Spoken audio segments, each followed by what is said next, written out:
नमस्कार दोस्तों, हम फिर से लेकर आ चुके हैं आप लोगों के लिए सुबह की सभी ताजा और बड़ी खबरें। फटाफट अंदाज में एक एक कर बताएंगे आपको आज देश और दुनिया से क्या बड़ी खबरें निकलकर सामने आ रही हैं। लेकिन उससे पहले दोस्तों एक नजर डालेंगे सुर्खियों पर।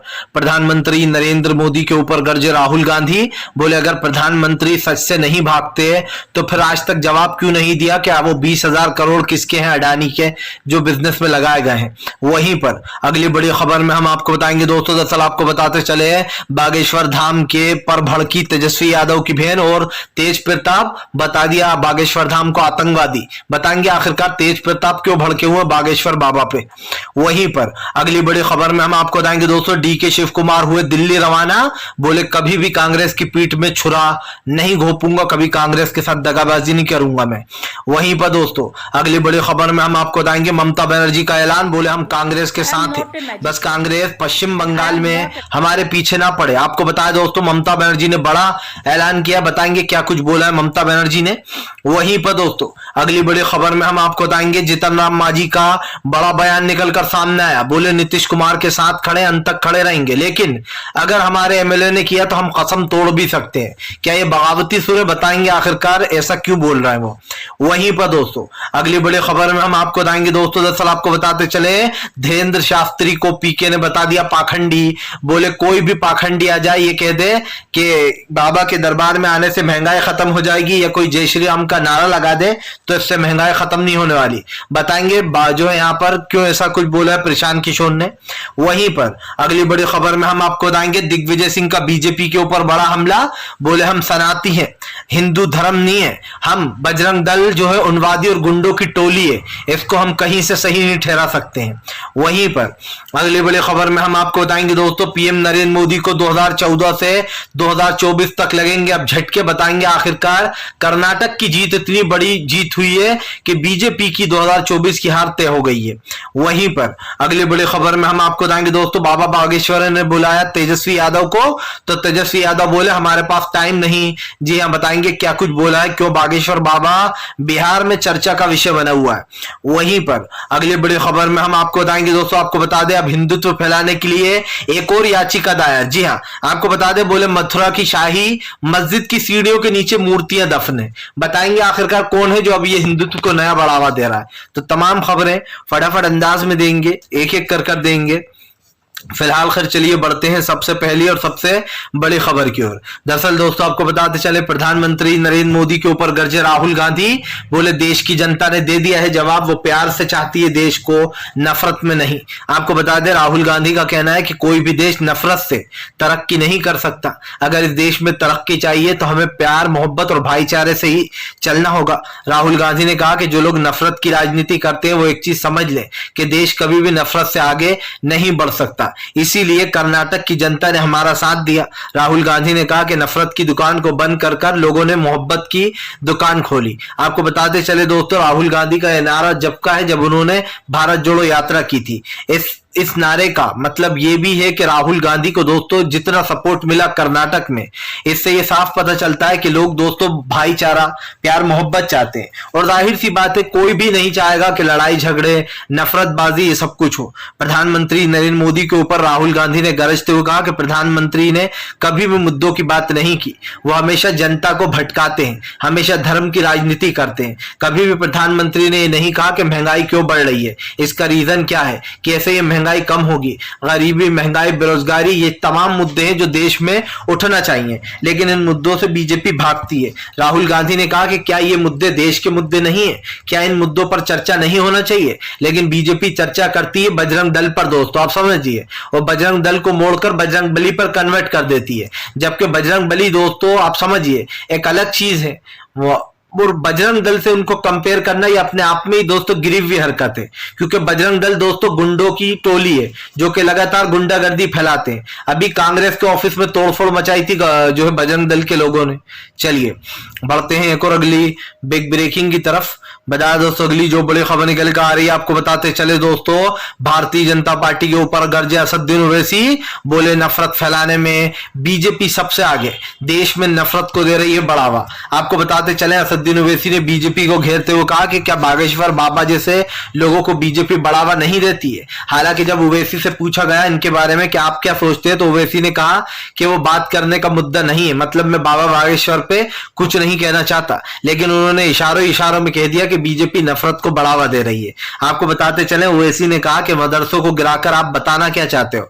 एक तरफ आप कहते हो कि आप देश में सिविल सूट लागू करोगे, और दोस्तों आप समझिए यूनिफॉर्म सिविल कोड को लागू कर आप ये कहते हो कि देश में एक कानून चलेगा। अभी भी दोस्तों देश में एक ही कानून चल रहा है, 10 कानून तो चल नहीं रहा है, लेकिन हाँ बीजेपी के लिए दोस्तों देश में 2 ही कानून चल रहा है। एक तो वो जो ब्रिजभूषण जैसे लोगों को दोस्तों बचा लेता है, जी हाँ, यानी कि अगर आप बीजेपी के नेता हो तो आप कितना ही बड़ा कांड क्यों ना कर दो, आप सुरक्षित हो जाओगे। लेकिन अगर आम इंसान दोस्तों उससे छोटी सी भी गलती क्यों ना हो जाए, उसके ऊपर जो है धाराएं लग जाती है और केस भी चलने लगता है। यही फर्क है जो भारतीय जनता पार्टी के माइंड में हमेशा 2 भारत चलते रहते हैं। इसीलिए बीजेपी कहती है कि भैया एक भारत है। अरे भैया भारत तो अभी भी एक है, आपकी सोच डबल स्टैंडर्ड है। आप समझिए, अगर पत्थरबाजी किसी हिंदू भाई ने करी है तो बीजेपी उसके घर पर बुलडोजर नहीं चलाती, लेकिन अगर पत्थरबाजी में किसी मुस्लिम का नाम निकल के आ जाता है सामने तो उसके घर पर बुलडोजर चल जाता है। भाई अगर आप कह रहे हो कि देश में एक जैसा कानून चलेगा तो फिर एक जैसा कानून बनाकर भी रखो। आप खुद एक हिंदू बिचारी महिला और बेटी के घर के ऊपर बुलडोजर चढ़वा देते हो, उनको रोंद देते हो। जब खुद गलती करते हो तो हिंदुत्व कहां चला जाता है, कौन सी पिटारे में घुस जाता है, ये समझ में नहीं आता दोस्तों। एक तरफ आप अपने आप को हिंदू भी कहते हो, दूसरी तरफ आप हिंदू भाइयों को ही परेशान करते हो, उनके घर पर बुलडोजर चलवा देते हो, उन्हें झोपड़े से निकलवा देते हो। आप समझिए, और जिंदा किसी को जला देना ये अपने आप में ही एक बड़ी बात है। मामला यही नहीं रुकता है दोस्तों। ओवैसी ने कहा कि हेमंत विश्वकर्मा कहते हैं कि मैंने 2 साल में 600 मदरसे गिरा दिए और अब 1 साल में 300 और गिरवाऊंगा। ओवैसी ने कहा कि फिलहाल अपने लिए अलग कानून, अपने आप को ओवर स्मार्ट समझना बंद कर दे बीजेपी के नेता। उन्होंने कहा कि उत्तर पूर्वी के इलाके में करके बताओ, यानी कि मणिपुर में, जहां पर दोस्तों आप समझिए बीजेपी ने आगजनी करवा दी है, दंगे फैलवा दिए। चलिए बढ़ते हैं एक और अगली बिग ब्रेकिंग की तरफ। बता दोस्तों अगली जो बड़ी खबर निकल कर आ रही है, डीके शिव कुमार का बड़ा बयान, बोले कभी भी कांग्रेस के साथ दगाबाजी नहीं करूंगा, पीठ में छुरा नहीं घोंपूंगा। आपको बताते चले दोस्तों, डीके शिव कुमार का बड़ा बयान निकलकर सामने आया है। दरअसल उत्तर प्रदेश के सीएम को लेकर मामला उलझा हुआ है। 2 लोगों का नाम सबसे ऊपर आ रहा है, पहला है सिद्धरमैया और दूसरा है डीके शिव कुमार। आपको बता दें करीबन 3 दिन से यह मामला चल रहा था, लेकिन अब फाइनल हो गया कि डीके शिव कुमार ही दोस्तों आने वाले समय के, क्योंकि उनके समर्थकों ने बड़े बड़े पोस्टर भी लगा, आने वाले समय के जो सीएम है वो डीके शिव कुमार ही होंगे।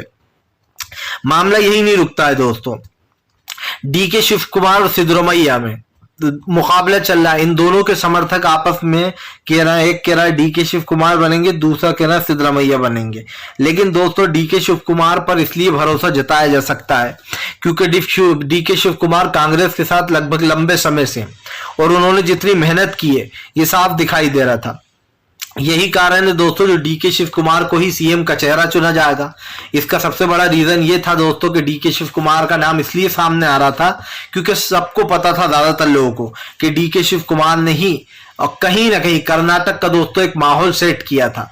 और अगर आप जमीन से जुड़े हुए हो, अगर आप लोगों तक पहुंच पा रहा हो, लोगों के दिल तक पहुंच पा रहा हो, तो ये मामला साफ हो जाता है कि आप सबसे ताकतवर हो। तो कहीं ना कहीं ये कहना गलत नहीं होगा कि बीजेपी के तमाम नेता दोस्तों जिस जोन में आगे बढ़ रहे थे कर्नाटक में, एक तो हनुमान वाला मुद्दा उठा लिया, दूसरा आप समझिए अमूल डेयरी को लाकर यहां खड़ा कर रहे थे जिसको कांग्रेस से बढ़त मिली। और यही कारण है जो बीजेपी का किसी मुद्दे ने काम नहीं किया, ना मंदिर के मुद्दे ने काम किया, ना बजरंगबली के मुद्दे ने काम किया, क्योंकि सब जानते थे कि बीजेपी बेवकूफ बना रही है। वो 5 साल से जैसे बना रही थी, 4 साल से फिर से वैसे ही काम कर रही थी। और यही कारण है जो डीके शिव कुमार का नाम सबसे पहले आ रहा है। चलिए बढ़ते हैं एक और अगली बिग ब्रेकिंग की तरफ।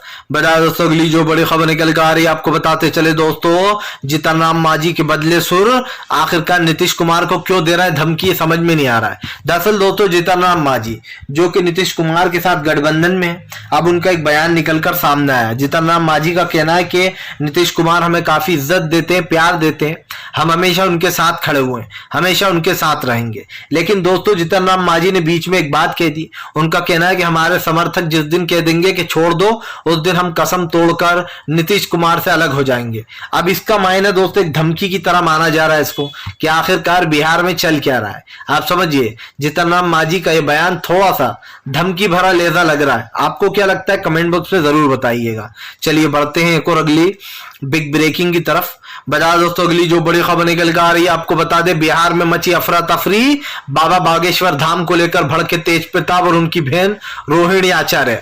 दरअसल दोस्तों बाबा बागेश्वर धाम के ऊपर जमकर जो है गरजे तेजस्वी यादव के भाई तेज प्रताप। आपको बता दें बाबा बागेश्वर ने तेजस्वी यादव को लालू के परिवार को जो न्योता भेजा था उनके दरबार में आने के लिए। दोस्तों आजकल कोई भी पाखंडी बाबा बन जाता है और बाबा से उसको दोस्तों पॉलिटिशियन बनने में टाइम नहीं लगता है। ये लोग वही है दोस्तों, ये लोग वही है जो चिदम्बरम को भी बाबा बताया करते थे, लेकिन वो निकला क्या? आसाराम को भी बाबा बताया करते थे, लेकिन वो भी एक रेपिस्ट निकला। आप समझिए। और अब एक नया मार्केट में आया बाबा बागेश्वर। अब उसके ऊपर जो है यहाँ पर बेवकूफियां चल रही हैं। आपको बता दें बाबा बागेश्वर जो है उसने लालू परिवार को एक पर्चा भेजा जिसमें कहा कि हमारे दरबार में आइए, जिसके बाद तेज प्रताप भड़क गए। तेज प्रताप ने कहा कि बाबा बागेश्वर हिंदू मुसलमान फैला रहा है, वो आतंकवादी है। आपको बता दें तेज प्रताप यही नहीं रुके। तेज प्रताप ने कहा कि बाबा बागेश्वर एक नंबर का डरपोक भी है, क्योंकि वो लोगों में हिंदू मुसलमान की भावनाएं डाल रहा है। वो कह रहा है कि हम देश को हिंदू राष्ट्र बनाएंगे। आप समझिए दोस्तों एक सेकुलर कंट्री को हिंदू राष्ट्र बनाना मुमकिन ही नहीं बल्कि नामुमकिन है। ये समझ लीजिए कि ये हो ही नहीं सकता कभी लाइफ में, लेकिन फिर भी जानबूझ के राजनीति करने के लिए ऐसे शब्द बोले जाते हैं ताकि बाबा के पास थोड़ी भीड़ जमा हो जाए। लोग सोचने लगे अरे बाबा कह रहा है कि वो हिंदू राष्ट्र बनाएंगे। यही नहीं मामला। तेज प्रताप ने कहा कि फर्जी ढोंगी और आतंकवादी है ये बाबा। वहीं पर दोस्तों तेज प्रताप की जो बहन है उनको भी गुस्सा आ गया। तेज प्रताप की बहन ने लंबा चौड़ा जो यहाँ पर एक पोस्ट लिख डाला। आपको बता दें तेज प्रताप की बहन ने जो लिखा है दोस्तों उसके बारे में हम आपको बाद में बताएंगे, लेकिन एक बात बता दें जो भी लिखा है उन्होंने बड़े ही सोच समझ कर लिखा है। आपको बताता चलूं दोस्तों तेज प्रताप की बड़ी बहन है रोहिणी आचार्य। वो लिखती हैं गहरा पर्ची वाले बाबा से यही हमारी विनती है, बिहार के विशेष राज्य के दर्जे की मांग हमारी पूर्ति है। मतलब कि हमारा जो मांग है उसको पूरा करके बताइए कि हम जो बिहार के विशेष दर्जे की जो मांग कर रहे हैं। यही नहीं रुकती हैं रोहिणी आचार्य, इसके आगे भी लिखती हैं कि बोलती हैं कि वोटों की लालच में आसाराम को भी इन लोगों ने पूजनीय घोषित कर दिया था। आप समझिए कितनी गहरी बात लिख दी रोहिणी आचार्य ने कि आसाराम को भी इन लोगों ने वोटों के लालच में पूजनीय घोषित कर दिया था। करोड़ों हिंदुओं की आस्था के साथ खिलवाड़ किया था। आरती उतारो, इनका आरती उतारो, 2024 की चुनाव का यही मुद्दा बनाओ। महंगाई भ्रष्टाचार मुंह मोड़ जाओ, दंगाई बनाकर बिहार में जीत का फार्मूला सेट कर जाओ। ये पूरा उन्होंने एक ट्वीट किया है। इस ट्वीट में कहीं ना कहीं रोहिणी आचार्य जो है वो बीजेपी को घेरती हुई नजर आ रही हैं और साफ दिखाई दे रहा है कि बाबा बागेश्वर पर अब पूरी बीजेपी भी घिर गई है, क्योंकि बीजेपी के नेता वहां दरबार में जा रहा है।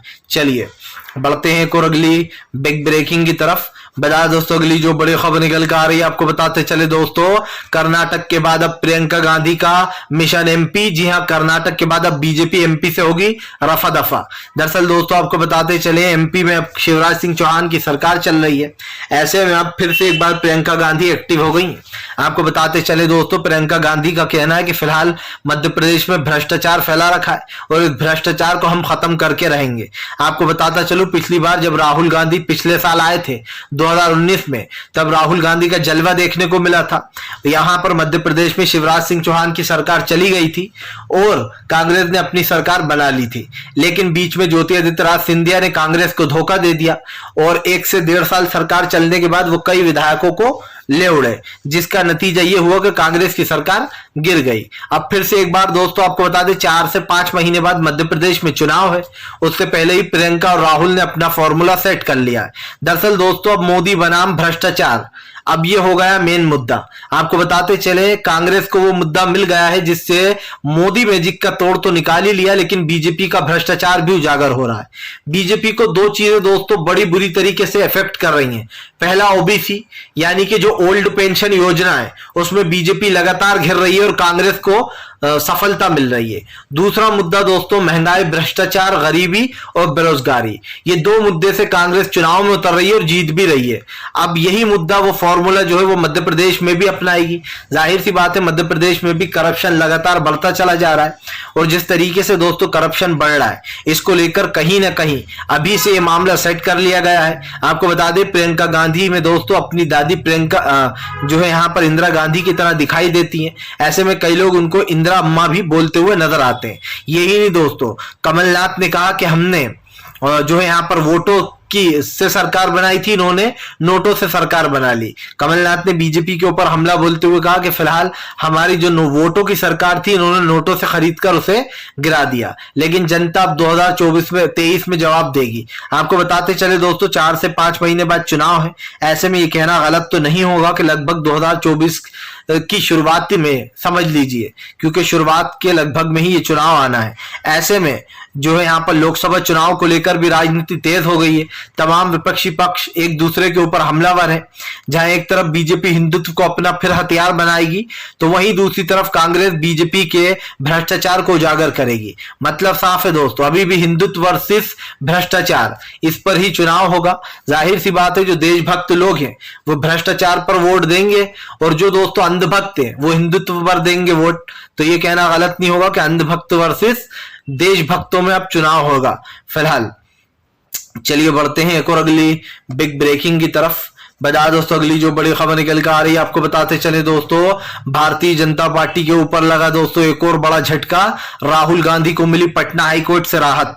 दरअसल आपको बता दें मोदी सरनेम वाले मामले में पटना हाईकोर्ट ने राहुल गांधी को जो है वो दे दी है राहत। आपको बताते चले उन तमाम याचिकों पर रोक लगा दी गई है जिसमें राहुल गांधी ने पीएम नरेंद्र मोदी के सरनेम वाले उस पर बयान दिया था। हालांकि वो बयान क्या था वो सबने सुना था, लेकिन जानबूझकर इस बयान को तुल बनाया गया। राहुल गांधी की सदस्यता भी छीन ली गई। यही नहीं, राहुल गांधी को इसका फायदा भी मिला। कर्नाटक में बीजेपी ने राहुल गांधी के साथ जो बुरा किया उसका जवाब जनता ने दिया, और सब देख रहे हैं कि राहुल गांधी को टारगेट किया जा रहा है एक छोटी सी बात के लिए। ऐसे भाषण मोदी के अगर मैं उठा के ले आऊं ना दोस्तों अभी वीडियो, तो प्रधानमंत्री मोदी ने 100 बार ऐसे भाषण दिए हैं जिसके चलते उनके ऊपर 100 केस हो सकते हैं। लेकिन आप समझिए राहुल गांधी के एक छोटे से भाषण को पकड़कर, और वो भी राहुल गांधी ने क्या कहा था कि ये मोदी नाम वाले लोग ही चोर क्यों होते हैं। सरनेम का तो यूज भी नहीं किया उन्होंने कहा मोदी नाम वाले ही सारे पैसे लेकर भाग क्यों जाते, ठग क्यों होते। अब इसका क्या मुद्दा था केस लगाने का, मुझे तो यही समझ में नहीं आ रहा। क्योंकि अगर देखा जाए तो प्रधानमंत्री ने तो साउथ कोरिया में जाकर कहा था कि हमारा भारत ने 50 साल में कुछ नहीं किया। वहां पे पैदा होने वाले लोग कहते हैं किस देश में पैदा हो गए हम, क्यों पैदा हो गए हम, किस लिए पैदा हो गए। ये है भाषण दोस्तों केस करने वाला। इस पर होना चाहिए था प्रधानमंत्री पे केस, लेकिन किसी ने नहीं किया। यही है दोस्तों कांग्रेस की राजनीति और बीजेपी की राजनीति में फर्क। अगर उस वक्त कांग्रेस चाहती तो नरेंद्र मोदी के ऊपर ऐसे 10-100 मुकदमे कर सकती थी, क्योंकि जब से ही वो ऐसे भाषण दे रहा है। लेकिन कांग्रेस ने ऐसा नहीं किया। पर बीजेपी की सच्चाई यही है दोस्तों। फिलहाल चलिए बढ़ते हैं एक और अगली बिग ब्रेकिंग की तरफ। बता दोस्तों अगली जो बड़ी खबर निकल कर आ रही है, आपको बताते चले दोस्तों फाइनली जो है यहाँ पर भारतीय जनता पार्टी के खिलाफ जमकर गरजे अखिलेश यादव। बोले बेईमानी की जीत को हमेशा से सेलिब्रेट करती है बीजेपी। दरअसल दोस्तों अखिलेश यादव ने फिर से एक बार प्रशासन को घेर लिया। अखिलेश यादव को उत्तर प्रदेश में हार का सामना करना पड़ा है। कई सीटों पर जो है अखिलेश को हार हुई है, तो उन सीटों को लेकर अखिलेश ने बीजेपी को घेरा। अखिलेश का कहना है कि फिलहाल भारतीय जनता पार्टी की तो आदत है बेईमानी का जश्न मनाने की। वो जब जब चुनाव हारती है बेईमानी का जश्न मनाने लगती है। असद आपको बताते चले अखिलेश यादव ने कहा कि मैंने पहली बार देखा है सुबह से वोटिंग होती है तो दूसरी सुबह तक चलती है। आखिरकार चल क्या रहा है, ये कैसी मतगणना हो रही थी। आपको बताते चले अखिलेश यादव ने कहा कि जो उनके जितने भी लोग थे उन लोगों ने वही रिजल्ट दिया जो वो चाहते थे। अखिलेश ने आरोप लगाया है कि बीजेपी ने बेईमानी की है और उनके अधिकारियों ने जानबूझकर बीजेपी के कैंडिडेटों को उत्तर प्रदेश में निकाय चुनाव में जिताया है। अब दोस्तों अखिलेश यादव की बात कितनी सही है कितनी गलत, ये तो जनता फैसला करेगी या फिर आने वाली सरकार फैसला करेगी। लेकिन एक चीज तो साफ है कि अखिलेश बीजेपी के ऊपर हमलावर हो गए। फिलहाल दोस्तों वीडियो अच्छा लगी तो कृपया इसको लाइक करें, चैनल पर पहली बार आए सब्सक्राइब दोस्तों।